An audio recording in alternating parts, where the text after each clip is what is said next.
Jelas saja dari 0 sampai 100% berapa persen Bang Victor? Ya, 100 lebih 1. Oh. Mana boleh barang bukti diambil lagi setelah diserahkan. Artinya memang Jokowi ini ingin menjebak setelah Bang Tri dan Gus Dur menjebak lagi 5 orang ini dengan cara yang sama. Tidak ada orang lain yang berkepentingan untuk menerbitkan ijazah itu. Karena si Paiman, maaf ya kalau si Paiman nanti salah mendengarnya boleh. Paiman itu kan terus jadi wamen, jadi komisaris, jadi ini, jadi itu. Segala macam dia jadi. Apalagi yang mau kita ragukan.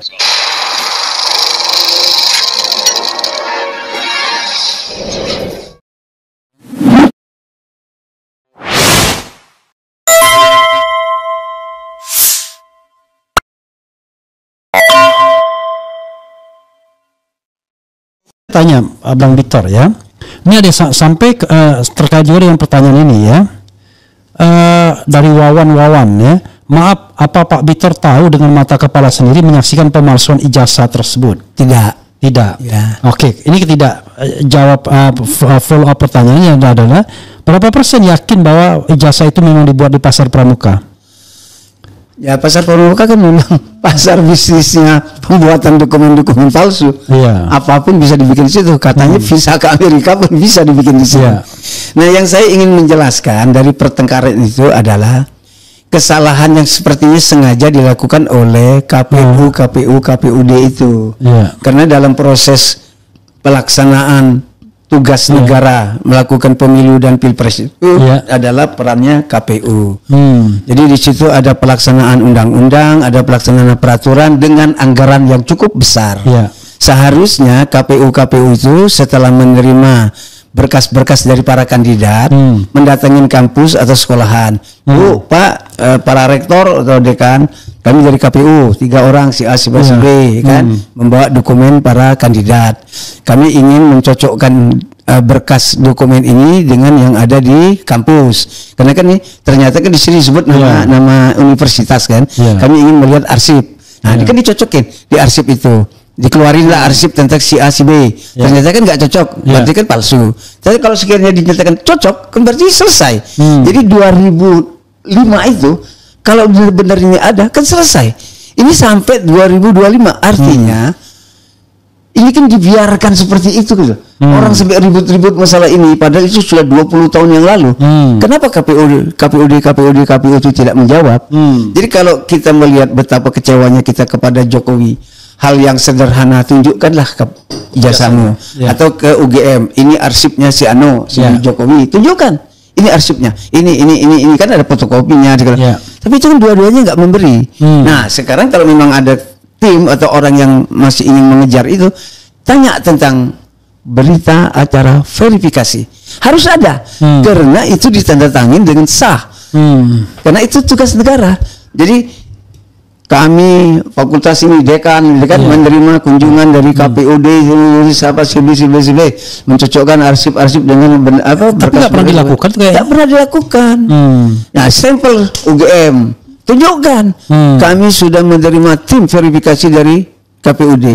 Nah, itu cukup, karena dari situ membuktikan asli atau palsunya dokumen. Selesai.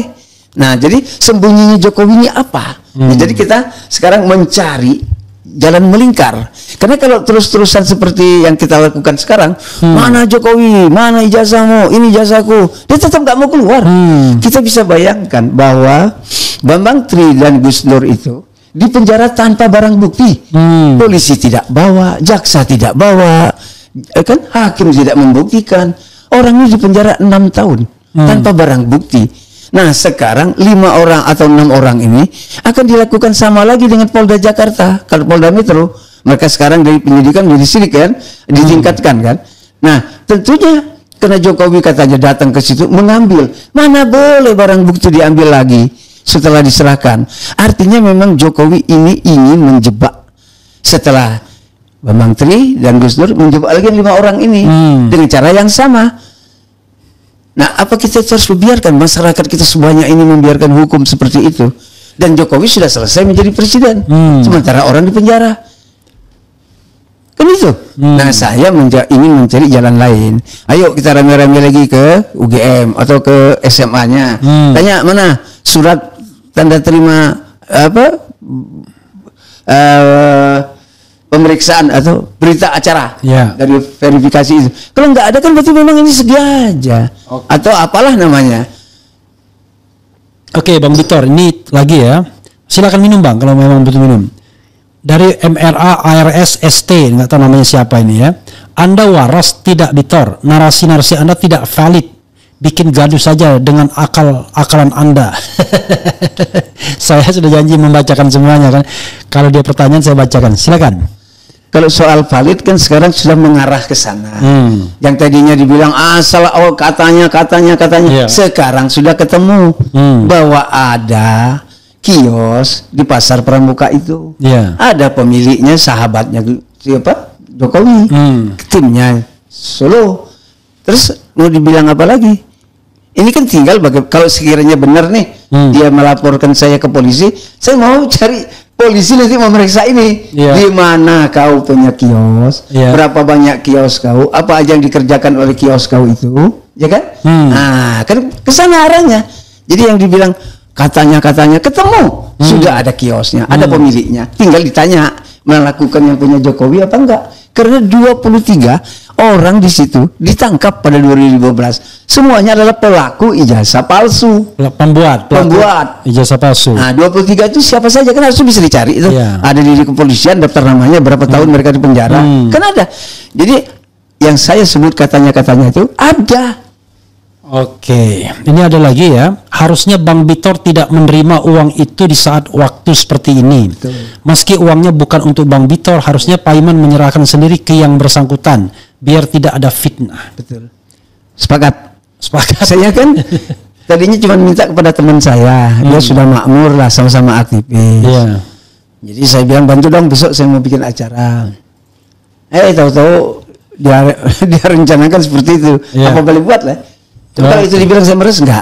Saya tadi berharap dia memberi itu kan dengan ikhlas. Namanya pergaulan politik kan gitu. Kita dengan abang-abang kita minta bantuan atau sesama kawan yang sudah makmur. Nah itulah pergaulan politik. Kita kadang bisa minta dengan beda partai, beda pergaulan. Nah jadi saya menganggap si Pak Iman ini memberi dengan ikhlas. Karena kan atas saran teman saya. Kan gitu aja. Nah, saya bersyukur dia membantu kan. Oke, kemudian nih, Bang Bitor, seberapa yakin kalau ijazah Mulyono itu palsu? Kalau pakai skala meter gitu ya, misalnya 0 itu sangat tidak yakin, 100 itu yakin sekali atau sangat yakin, itu Anda di skala berapa persen? Saya kemarin bilang 1000% di situ kan. Artinya saya udah cukup bukti ya, artinya apa yang diperdebatkan. Nah, kita ngomong yang jelas saja, dari 0 sampai 100% berapa persen Bang Bitor? Ya. 100 lebih 1. Oh. Karena nggak ada lagi tidak ada orang lain yang berkepentingan untuk menerbitkan ijazah itu. Karena si Pak Iman, maaf nih ya kalau si Pak Iman nanti salah mendengarnya boleh. Pak Iman itu kan terus jadi wamin, jadi komisaris, jadi ini, jadi itu, segala macam dia jadi. Apalagi mau kita ragukan. Oke, kemudian ini komplement aja ya. Bongkar saja Bang Bitor supaya nama PDIP harum kembali. Pak Bitor, menurut saya beliau jujur apa adanya. Jarang orang jujur berani bicara tentang ijazahnya Raja Kibul. Apa lagi ya? Ada macam-macam. Oke, ini agak prediktif ya dari Ralph Albi. Seperti apa bayangan masa depan Indonesia menurut Bitor setelah kasus ini selesai? Saya berharapnya gini. Di beberapa tempat saya sudah uraikan. Karena Jokowi sudah selesai menjadi presiden. Dia 10 tahun di Solo, 10 tahun di RI, sudah luar biasa menjadi makmur. Dari tadinya hidup di pinggir sungai, pinggir kali, terus sekarang di istana. Nah, dia harus membuat pengakuan dosa lah kepada kita karena berkuasa tanpa dokumen. Ya kita maafkan. Tapi harapan kita dia tarik mundur Gibran dari kantor wakil presiden. Kenapa? Dia sendiri, Jokowi sendiri kan dikuasai oleh sekelompok orang. Yang kita lihat sekarang ini luar biasa, korupsi besar-besaran, terus tambang sana, tambang sini. Apalagi nanti Gibran. Nah Gibran ini umur belum cukup, belum 40, belum cukup pendidikan, belum cukup pengetahuan, belum cukup pengalaman, ya kan? Dia mundur. ya kan? Nanti biarlah Prabowo menentukan siapa wakilnya. Apakah mau seperti Bung Karno dari 57 sampai 67 kan sendiri, atau dia minta wakil melalui MPR atau melalui MK. Saya bisa bayangkan wakilnya melalui MPR. Ya, gitulah. Nah, saya bisa membayangkan kalau Gibran ini dipaksakan seperti ini, kan pincang kekuasaan ini. Nah, yang saya khawatirkan lagi, Gibran ini dikuasain oleh orang-orang nggak keruan, karena Jokowi aja sudah seperti itu dikuasain. Nah, dengan dia mundur, saya berharap prosesnya cuma 1 hari 2 hari. Hari ini Jokowi mengumumkan, saya minta maaf kepada rakyat Indonesia dan saya menarik mundur Gibran dari wakil presiden. Nah, dengan demikian itu kan legowo kan. Nah, jadi kita melihat besoknya Gibran dilakukanlah proses pergantian. Nah, udah seperti itu.